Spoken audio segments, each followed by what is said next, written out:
चलो दोस्तों, आज मैं तुम लोगों को मुफ्त के आम खिलाता हूँ। हैं, मुफ्त के आम? वो कहाँ से? आज हम एक नए रास्ते से घर चलते हैं। रास्ते में आम के दरख्त आते हैं, खूब आम खाएंगे। यार, तुम्हें इससे ज्यादा कोई खौफनाक रास्ता नहीं मिला था? अरे हौसला करो, इतने मजे के आम खिलाऊंगा ना कि सब डर भूल जाएगा। हाँ, जो चीज खुदा ने है बनाई, जाहिर उसमें है खुशनुमाई। क्या खूब है रंग ढंग सबका, छोटी बड़ी जिस कदर है अशिया।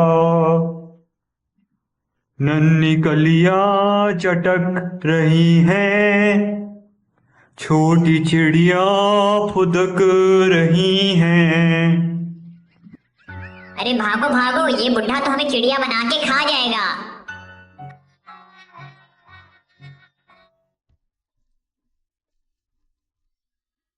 अम्मी, आज हम लोग जब घर आ रहे थे स्कूल से, तो रास्ते में एक जादूगर ने हम पे जादू कर दिया।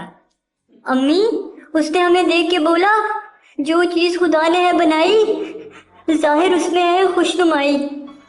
नन्ही कलियां चटक रही हैं, छोटी चिड़िया फुदक रही हैं। तो बेटा ये जादू तो नहीं है, ये तो हमद है।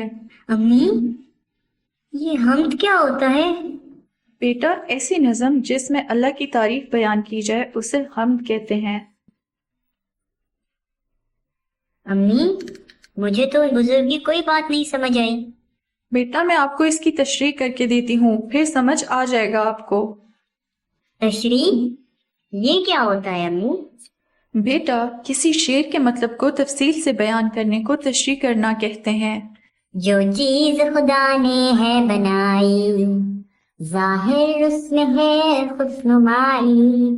क्या खूब है रंग ढंग सबका, छोटी बड़ी जिस कदर है अशिया।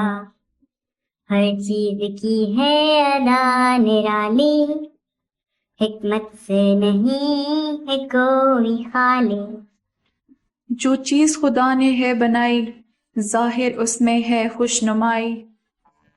आओ बेटा खुशनुमाई के मतलब को हम लुग़त में देखते हैं। खुशनुमाई के मतलब को देखने के लिए सबसे पहले हम हे वाले अल्फाज देखेंगे।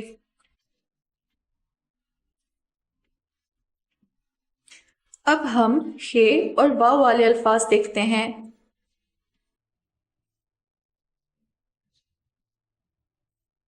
ओ ये देखो, खुशनुमाई। खुशनुमाई का मतलब क्या है? खूबसूरती। आओ बबलू, अब हम इस शेर की नसर करते हैं। जब हम किसी शेर को सादा जुमले की शक्ल में लिखें तो उसे नसर कहते हैं। तो इस शेर की नसर कुछ ऐसे होगी। अल्लाह ने जो भी चीज बनाई है उसमें खूबसूरती नजर आती है। चांद, तारे, जमीन, आसमान, परिंदे, इंसान, जानवर, दरिया और सहरा, हर चीज अल्लाह ने पैदा की है। जाहिर इसमें है खुशनुमाई का मतलब है कि इन तमाम चीजों में हमें खूबसूरती नजर आती है या ये चीजें हमें खूबसूरत लगती हैं। छोटी छोटी चिड़ियां हो या बड़े बड़े जानवर, ऊंचे पहाड़ हो या वादियां, हर चीज की एक खूबसूरती है। तो इस शेर की तशरीह हम ऐसे लिखेंगे कि इस कायनात में मौजूद हर वो चीज जो अल्लाह ने बनाई है, इसमें खूबसूरती और दिलकशी नजर आती है। अल्लाह ने हर चीज जैसे जमीन व आसमान, इंसान व हैवान, समंदर और सहरा, सबको एक अलग अंदाज से तख्लीक किया है। अगला शेर कुछ ऐसे है। क्या खूब है रंग ढंग सबका, छोटी बड़ी जिस कदर है अशिया।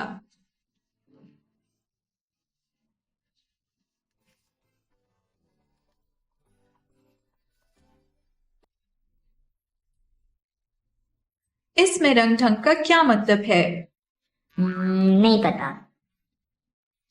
बेटा अगर हम लुगत में तलाश करें तो रंग ढंग का मतलब है अंदाज या चाल चलन। तो अब हम इस शेर की नसर करते हैं। नसर नसर याद है ना आपको?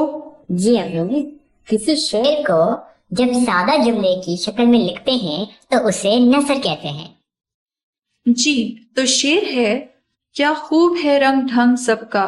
तो अगर हम अपने इर्द गिर्द देखें तो अल्लाह की बनाई हर चीज का अंदाज अलग है। मसलन इंसान एक अलग तरीके से रहते, सोते, खाते पीते हैं। इंसान का बोलने का तरीका बाकी सब मखलूक से अलग है। चींटी बिल्कुल ही अलग जिंदगी गुजारती है। वो बहुत छोटी होती है, बहुत कम खाती है और बिलों में रहती है। जंगल के जानवर बिल्कुल अलग अंदाज से रहते हैं और अलग तरह से खाते पीते हैं। आओ बबलू, अब हम इस शेर की नसर करते हैं। हर छोटी बड़ी चीज का अलग अलग अंदाज है। अल्लाह ताला ने तमाम मखलूकात को मुनफरिद अंदाज अता किया है।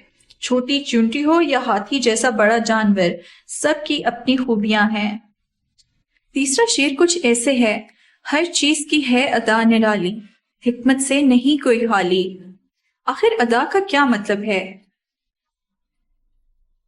बेटा, अदा का मतलब लुगत से कैसे तलाश करेंगे? अम्मी, सबसे पहले अलिफ वाले अल्फाज देखिए, उसके बाद अलिफ और दाल वाले। तो इस तरह अलिफ दाल वाले अल्फाजों में अदा। अदा का मतलब हुआ अंदाज। निराली का मतलब अगर हम लुगत में तलाश करें तो इसका मतलब है अनोखी चीज। अम्मी, ये हिकमत क्या चीज है? बेटा, हिकमत का मतलब है दानाई या वजह। इस शेर की नसर कुछ इस तरह होगी, हर चीज का अंदाज अनोखा है और हर चीज के पैदा करने का एक मकसद है। बेटा, अगर हम अल्लाह की बनाई हर चीज पर गौर करें तो पता चलता है हर चीज का अंदाज एक दूसरे से जुदा और अलग है। हम देखते हैं कि अल्लाह ने किसी चीज को बगैर मकसद के पैदा नहीं किया। इंसान को बनाने के पीछे भी एक मकसद है। अल्लाह ने इंसान की खिदमत और खुराक के लिए जानवर पैदा किए। दिन और रात के निजाम के पीछे भी एक मकसद है। तो इसी तरह हर चीज का कोई ना कोई मकसद है। अब हम इसकी तशरीह लिखते हैं। इस शेर की तशरीह कुछ ऐसे होगी, अल्लाह ताला ने पूरी कायनात में जितनी भी चीजें पैदा की हैं, इन सब के चलने फिरने, उठने बैठने, रहने सहने के तरीके अनोखे और एक दूसरे से अलग हैं। जैसे सूरज के निकलने और गुरूब होने में दिन और रात बनने की हिकमत है, इसी तरह हर चीज अल्लाह ने एक खास मकसद के लिए बनाई है।